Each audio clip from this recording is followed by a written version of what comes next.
Tonight's meeting is at 7, Jim said, backing away slowly. Conference room at the clubhouse. We're going to vote. Vote on what? But Jim was already retreating, muttering something about updating his resume and moving to a cabin in Montana, where the only HOA was a family of particularly judgmental bears. Karen watched him go, then returned to her measuring tape with renewed vigor. She had 6 hours to prepare for whatever pathetic coup attempt the board was planning. 6 hours to remind them exactly why Maple Grove Estates needed her iron fist in a perfectly manicured glove. As she bent to measure Mrs. Chen's supposedly regulation-compliant garden border, Karen failed to notice the growing crowd of neighbors watching her from windows and doorways, their faces wearing the same expression, the look of people who'd finally had enough. The community clubhouse hadn't seen this many residents since the great sprinkler system debate of 2019. Every chair was filled, with overflows standing along the walls like angry wallpaper. Karen arrived precisely at 6:58 p.m., fashionably late enough to make an entrance, punctual enough to avoid her own tardiness citations. The room fell silent as she strode to the front, her heels clicking against the laminate flooring with the precision of a military march. She prepared for war. 3-ring binders of documentation, a PowerPoint presentation titled Excellence Through Enforcement, and a backup laptop in case of technical difficulties. Good evening, valued community members, Karen began, her voice carrying the artificial warmth of a customer service representative on her last day. I understand there are some concerns about my leadership style. Leadership style? Erupted Tom Bradley from the second row. You threatened to fine my 8-year-old daughter for drawing hopscotch squares in chalk. Temporary ground markings require written approval. You made me remove my Christmas lights in February because they were seasonally inappropriate, shouted Susan Martinez. The holiday decoration window clearly states, you cited my dog for barking at 2:17 p.m. on a Tuesday. This from Bob Winchester, whose golden retriever was apparently guilty of excessive vocalization during designated quiet hours. Karen felt her carefully planned presentation slipping away as the room erupted in a cacophony of grievances. She'd expected some resistance. Change was always difficult for lesser minds to comprehend, but this felt different. This felt like mutiny. Enough. Karen's voice cut through the chaos like a fire alarm. I have transformed this community from a lawless wasteland into a beacon of residential excellence. Property values have increased by 3.7% since I took office. That's because of the new shopping center 3 miles away, called Mrs. Chen from the back. Nothing to do with your mailbox measurements. Karen's eye twitched, a subtle tell that her husband would have recognized as the warning sign before the storm. But her husband had moved out 6 weeks ago, citing irreconcilable differences with a crazy person in the divorce papers. I moved to remove Karen Bellwether as HOA president, announced Jim Morrison, standing with the gravity of a man about to pull a pin from a grenade. All in favor? Hands shot up around the room like spring flowers. Karen counted them frantically, 37, 41, 53, her mental calculator spinning as she realized the horrifying truth. They had the votes. This is illegal, she protested. You need a 2/3 majority for removal proceedings, and according to my calculations, we have 87 votes, Jim said quietly. Out of 94 residents present, the only people who didn't vote to remove you were yourself, Mrs. Patterson, who's been dead for 3 weeks, but still gets your newsletters, and little Timmy Henderson, who's 7 and thought he was voting for Pizza Day. The room held its breath. Karen felt something crack inside her chest, not her heart, which had been replaced long ago with a perfectly laminated set of bylaws, but her sense of absolute control. For 73 days, she'd been the undisputed queen of suburban order. Now she was just another resident with an overpriced mortgage and a measuring tape. You'll regret this, she said, her voice dropping to a whisper that somehow seemed more threatening than her earlier shrieking. Without proper enforcement, this place will descend into chaos. Weeds will grow. Property values will plummet. Children will play in the streets during inappropriate hours. We'll take our chances, Jim replied. Karen Bellwether stood ankle-deep in her neighbor's prize-winning petunias at 6:47 a.m., wielding a measuring tape like a sword of justice. 18 NCEs, she shrieked across Maple Grove Estates, her voice cutting through the morning stillness. The HOA covenant clearly states 16 NCHES maximum height for front yard plantings. Behind her, a trail of destruction marked her early morning patrol. Overturned garden gnomes that exceeded the whimsical decoration size limit.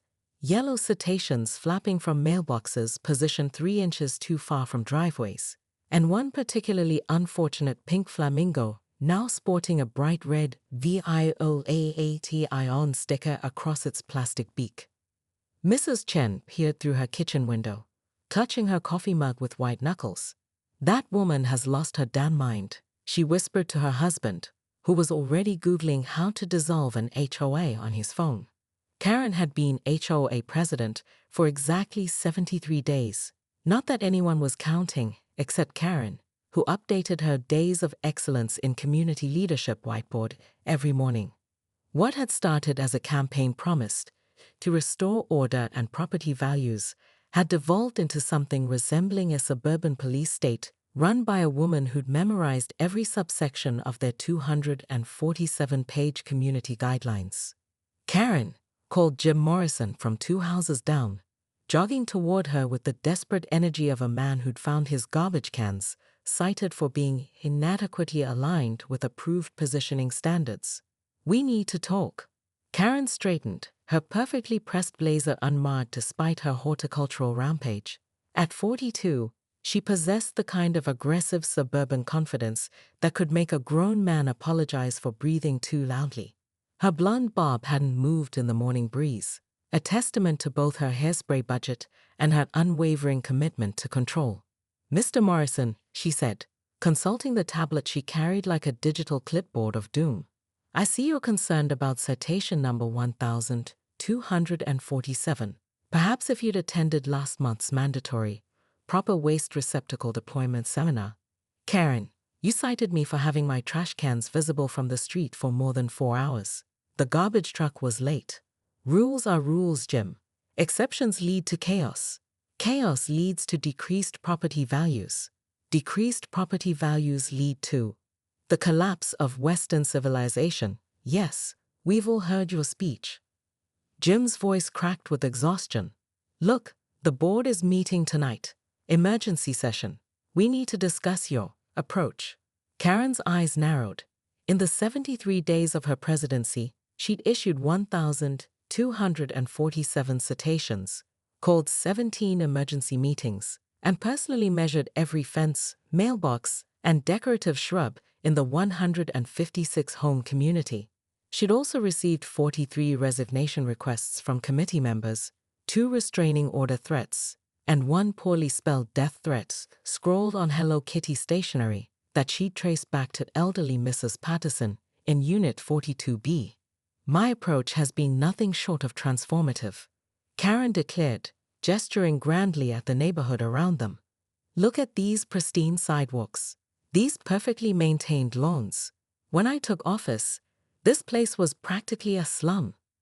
Jim looked around at what appeared to be the same upper-middle-class subdivision it had always been, except now every surface seemed to gleam with the anxiety-driven perfectionism of people terrified of receiving another citation. Karen, last week you tried to ban children from playing outside during peak visual appeal hours. You made the Hendersons repaint their shutters because you said coastal blue was too different from ocean mist, even though they're literally the same color. And yesterday, Jim's voice rose to a pitch that suggested he was reliving trauma. You cited yourself for having a substandard welcome mat, and then spent 3 hours in your own driveway having an argument with yourself. The memory brought a slight flush to Karen's cheeks, but she lifted her chin defiantly. Self-accountability is the cornerstone of effective leadership. It's the cornerstone of insanity. Their shouting had begun to draw an audience.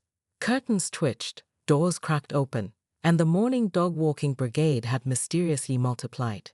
Karen felt the familiar thrill of being the center of attention, the undisputed authority in her perfectly controlled domain. Karen gathered her materials with the dignified rage of a deposed dictator. As she reached the door, she turned back to the room full of people who just fired her from a job she'd never wanted, but had grown to love with the obsessive passion of a person whose hobbies had overtaken their personality.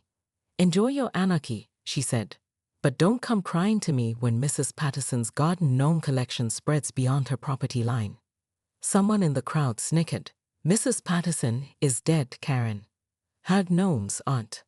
With that mysterious pronouncement, Karen Bellwether swept from the room, leaving behind a community that was about to discover whether freedom from tyranny was worth the risk of slightly uneven mailbox heights.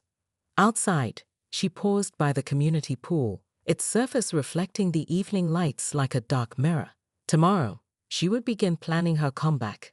After all, every great leader faced temporary setbacks.